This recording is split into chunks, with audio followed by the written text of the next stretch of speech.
Frank, welcome to the show. Thanks so much for joining me.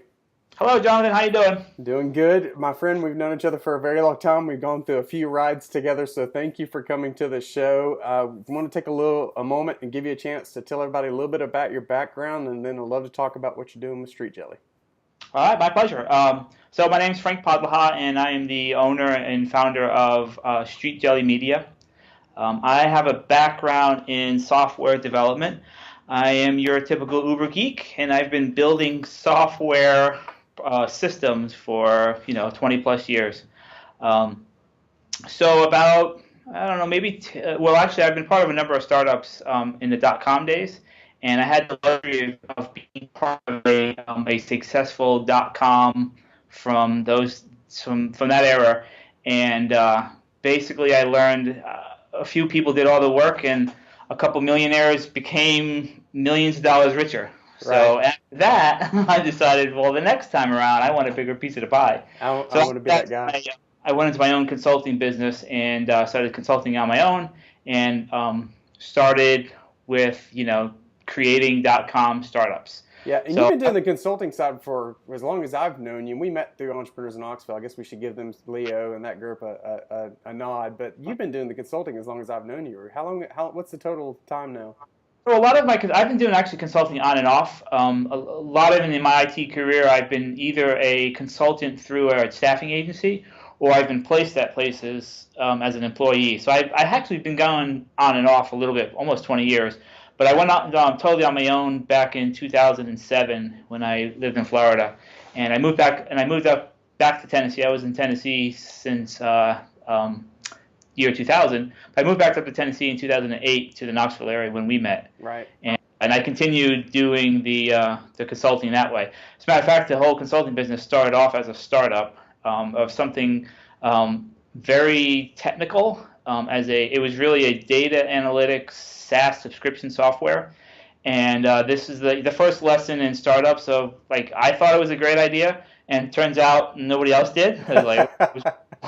It was way too complicated to sell. I basically took data analytics from an enterprise corporate point of view, and I made it for a small business. Is that Carp Data? Is that That was originally Carp Data, yeah. Yeah. So it was originally as a startup subscription as a software product, and then when I tried to sell it, small business owners looked at me like, "What's data?" I was like way out of what I've learned later through the programs we've taken, like the Knoxville Entrepreneur Center, is the classic: ask your customers what problem you're trying to solve, and not just come up with something you think is cool that they want.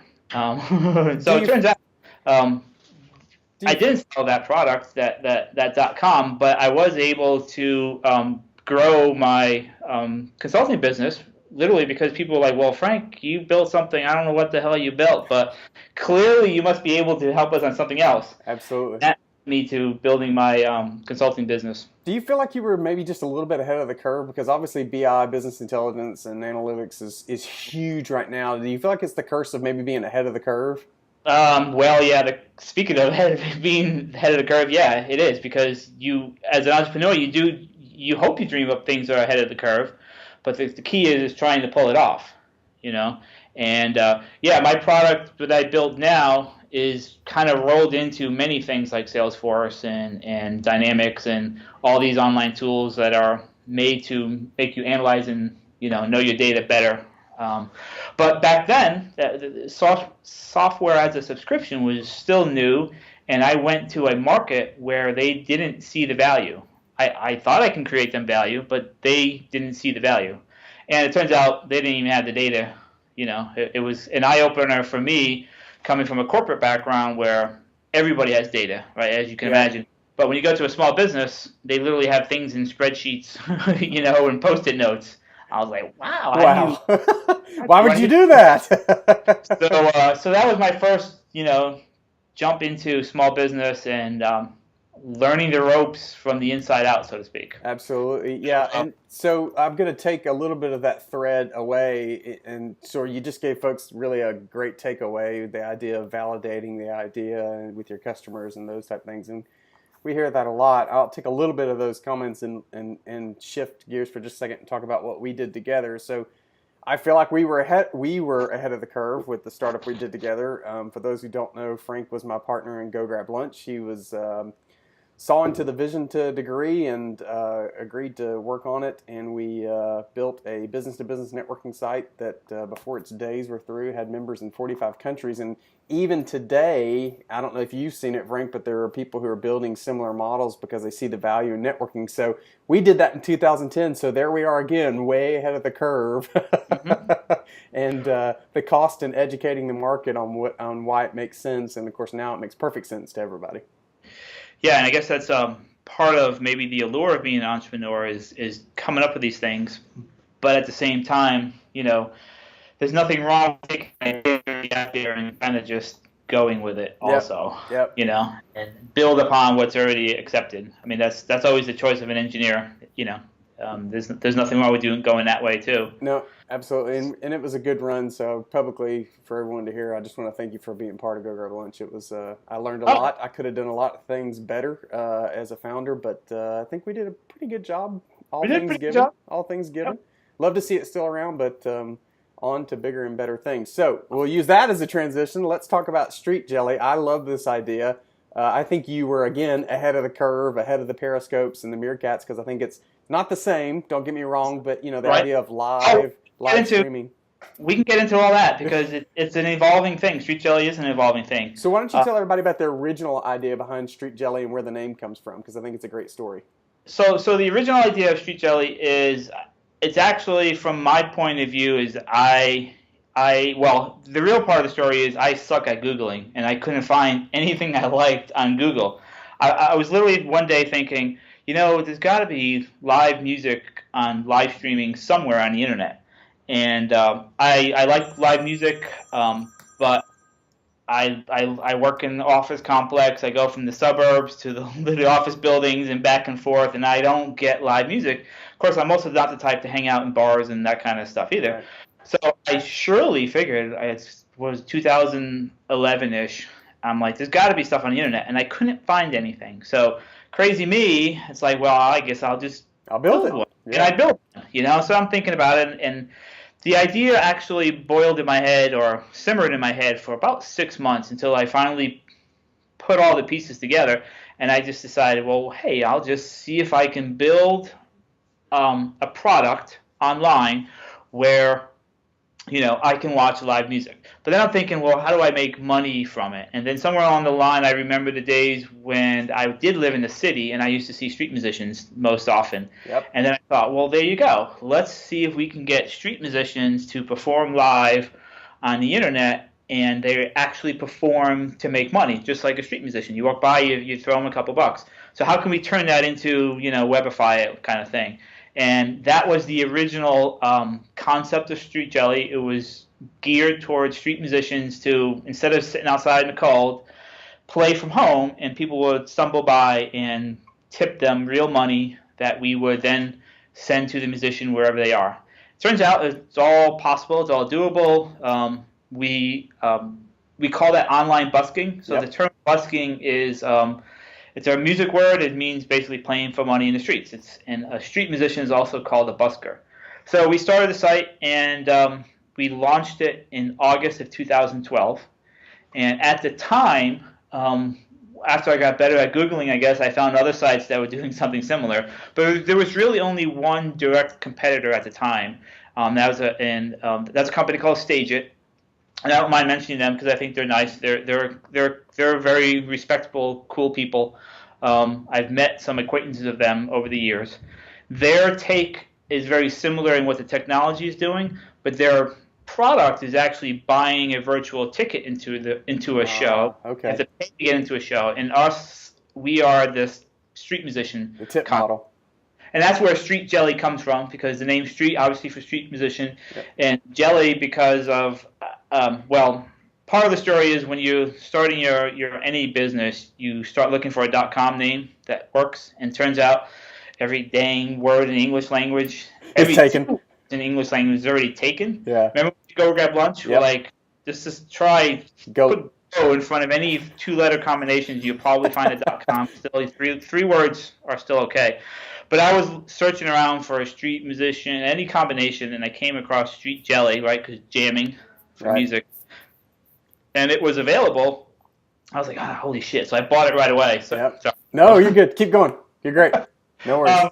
I bought it right away, but it really stuck in me anyway because I had a friend way back 20 years ago who was a musician who was Scottish, and he used to always say, when I go perform live, I always feel like jelly, he would say, in a very thick Scottish accent. Right. So I'm like, it's just perfect, StreetJelly. It's just StreetJelly. And that's the name we chose, and I stuck to my guns because here's another thing as an entrepreneur, you get a lot of people who, that's not a good name. You have to, this, that, and the other.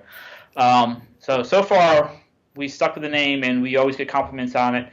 It's also part of the music industry where it's not like when I come from the tech industry, everything has to have this tech-sounding name to it. You got to put this or tech or some crap in the name if you're a tech company. Yeah. And maybe in the music industry and entertainment, it's a little bit okay. It's kind of like a band name. You could be a little bit out there, but have a decent story behind it. So that was the initial push for StreetJelly, and that basic concept is still alive today. 5 years later, or 4.5 years later, it's still alive today and working well on StreetJelly. So, but you have made some pivots along the way. Yes, we have. So we do make money on the site, and that is when somebody you can watch anybody for free, but if you want to tip them, just like you're walking by in the street, you buy tokens through us. We have like our virtual currency. And then when you buy tokens, you take these tokens and you tip them to the musician, and at the end of the month, we pay out those tokens in the form of whatever value they happen to be in real money. And of course, we take our cut. So of course. For free. So we're getting, we have metrics, and we've been growing for the last 4.5 years.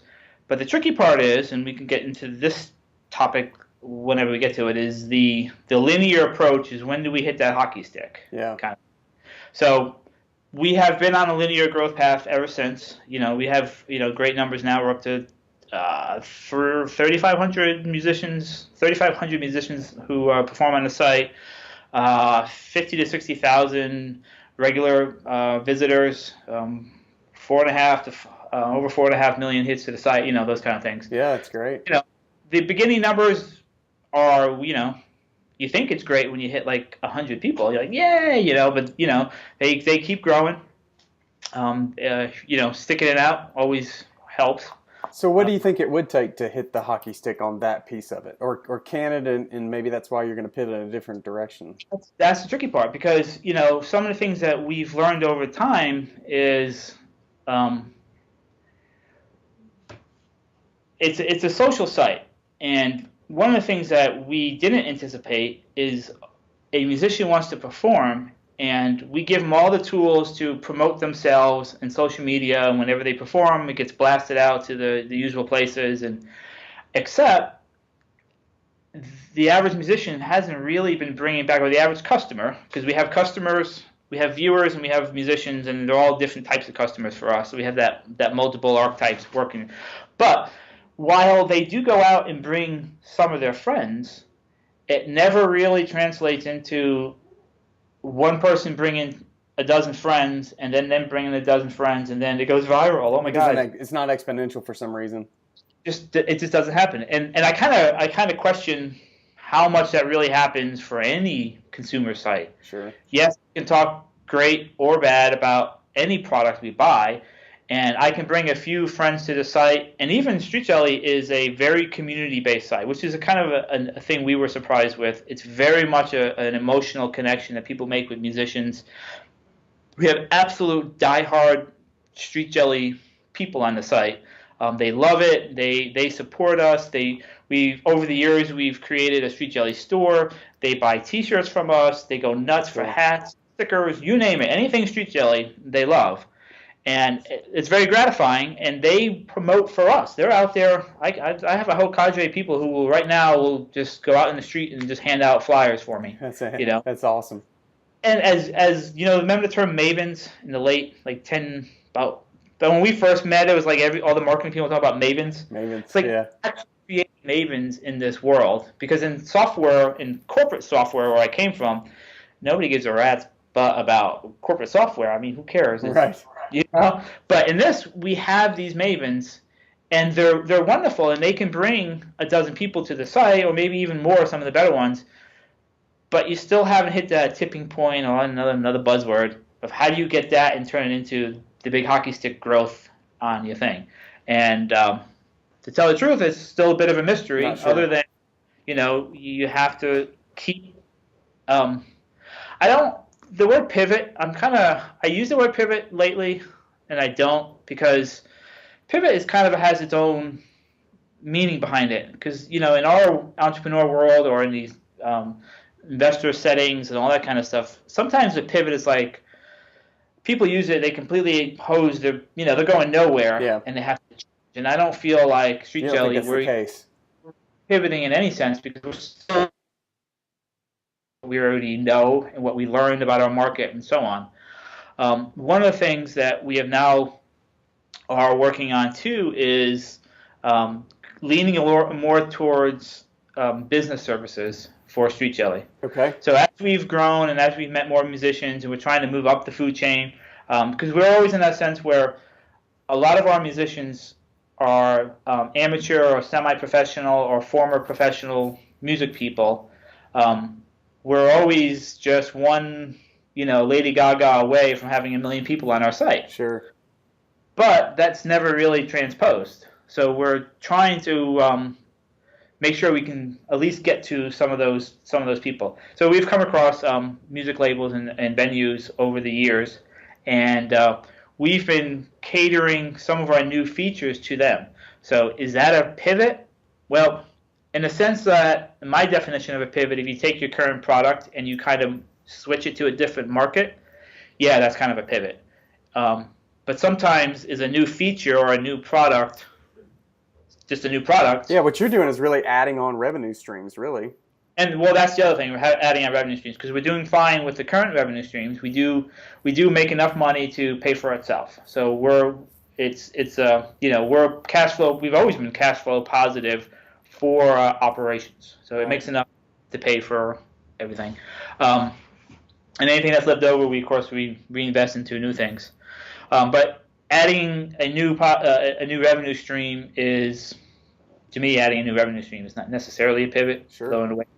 So that's what we've been doing kind of in this past year, is adding these features, building them. And our next goal is, okay, now let's focus these features and let's go directly, market and at the business side of streaming. How did you get to the business equipment leap? Was that something you and your team decided to do, or was it requested by anyone? Did they say, well, if you're helping us with this, how did that occur? It was more of a discovery process, because we do know, because we cater to all kinds of musicians, there is always a certain amount of musicians can be very, we want anybody to come along on StreetJelly to play and make money. But at the same time, you get all levels of skills on there. And some of the higher skilled people were like, well, I don't really want to be on these websites because there's now more competition, and there are plenty of other sites out there, or even the older cam sites that there are people just train wrecks, and it's harder to get the better musicians and the better performers to be part of these kind of communities, right?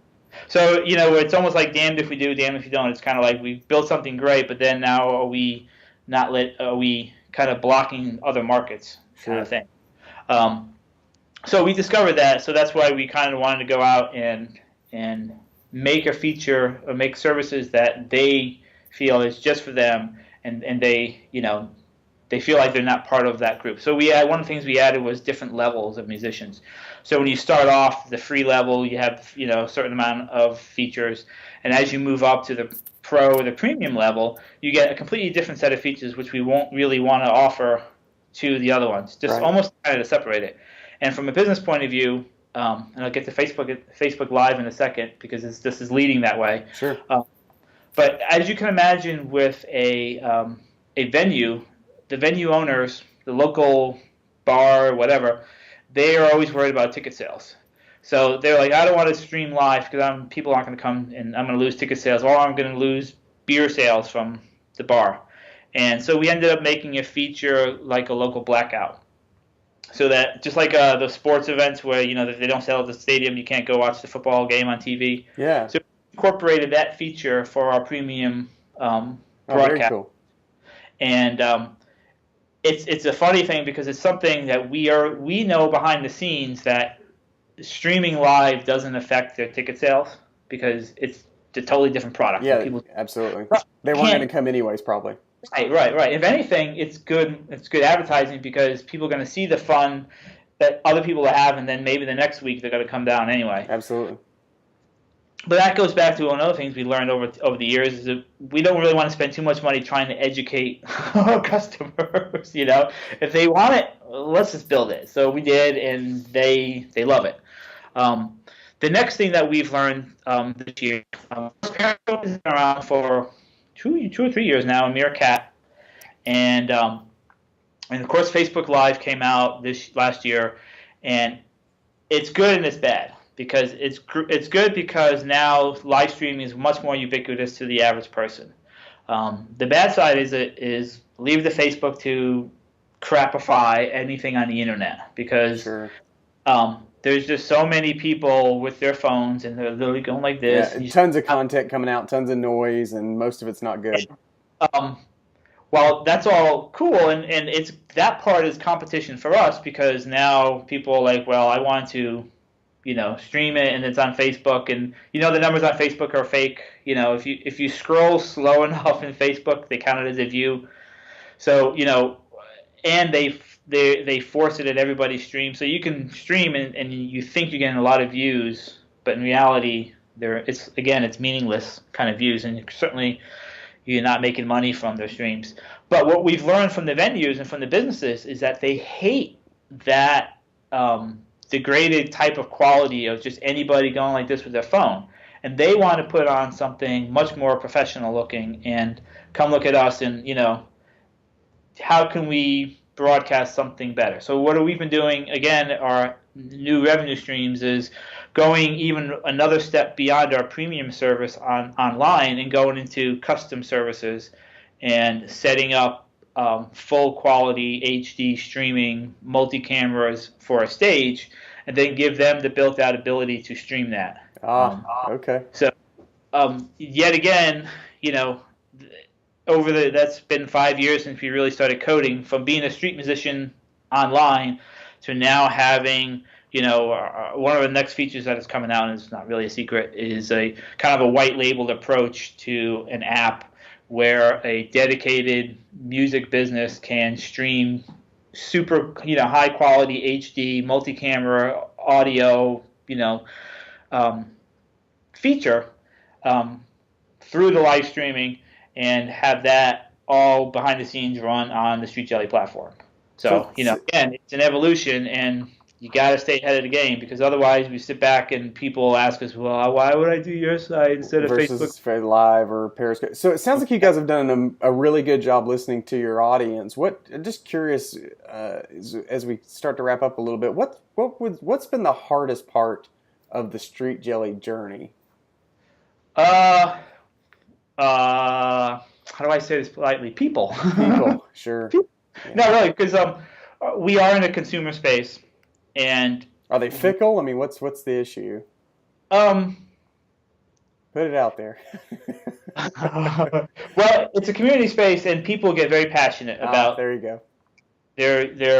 The music is emotional anyway, so they're very passionate about that. They can be, we do go through a lot of people, on the site, and it's just you can get bogged down in listening to your customers too much. Mm-hmm. I don't know.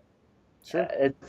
That's sounds kind of intuitive, but we would love to make all the features. Actually, really, the hardest part is, and this goes back to any startup, I think, is knowing what to say no to. Yeah, so I talk a lot about Pareto's principle, the 80-20 rule, and the whole idea of focusing on that 20% that's really going to move the needle, not the 80% that everybody wants. Right. Oh, yeah. That's just there's just an endless, and we're a small bootstrap business. We have 4 people now that work with Street Jelly, and the list of to dos that we want to do is absolutely. I can put 20 people To work. to work full time. I mean, Yeah. I can put 20. I mean, right now I can put 10 people to work full time, and And just go crazy with product creation. So it's been tough to kind of deal with the requests and what should be built and what shouldn't. What surprised you and maybe been the easiest part of the journey so far? This whole idea of how a community of people really can embrace and become these kind of mavens. Um, Again, coming from the corporate side, it was never really a thing of people really that die hard and emotionally involved, invested in a product. Right. So with Street Jelly, that's been it's just amazing how much we've affected people's lives. I mean, we have plenty of stories. I mean, years of stories of people who've connected with people online. We've had marriage proposals, shows. We've had, but the list goes on, and that part was quite a surprise, and it kind of came naturally. Is it because it's a music product? Is it because it's an entertainment product? Yeah, it's probably all of those. But also at the same time, we get praise for really maintaining and putting the work into a quality community, Yep. and really making sure we weed out the jerks and all that kind of stuff. So we've put the work into that, and it's been very rewarding, successful from that. Very cool. Very cool. Well, I think that's probably a good place to stop. Any final advice for any entrepreneur out there listening that wants to go down this road? Anything pop to your mind? Yes, that is totally. You got to stick to it. I know that's like, what's that? So cliche, right? Yeah. I mean, I know that's so corny, but so Street Jelly we'll be 5 years old in come August. So by certain measure, it's very successful, but by other measures, it's like it's still going along. I'm not a Zuckerberg yet, and I don't have $1 billion in the bank. So you just have to keep going at it. And all that talk about good is the enemy of great and all that shit.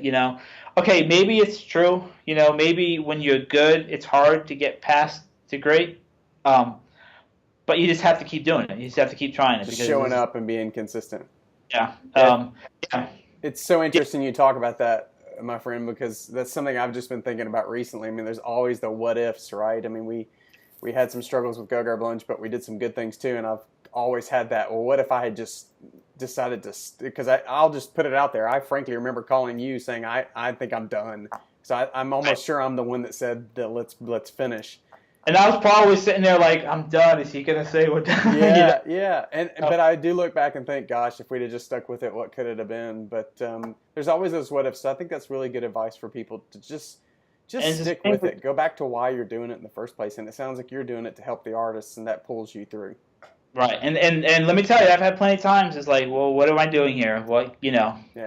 It's good, but is it great? And it's is that the nature of being an entrepreneur or being in a startup? You just have to know it going into it. There's going to be moments where you just want to quit, and there's going to be moments where you just think it's the best thing ever. Yep, that's so true. Yep. Well, So, I appreciate you coming on. If people want to connect with you, where could they find you and learn more about Street Jelly? Well, the website is streetjelly.com. That's the main website. I can be reached. Actually, just go support@streetjelly.com, or my name, Frank Podlaha, on Facebook. Twitter, all that stuff. You'll be really hard not to find me. Right, and Podlaha, Podhla, no. Podlaha. Podlaha. Golly. Yeah. Anyways, well, thanks a lot for joining us. A really great story, and appreciate you being here. My pleasure, Jonathan. All right, take care.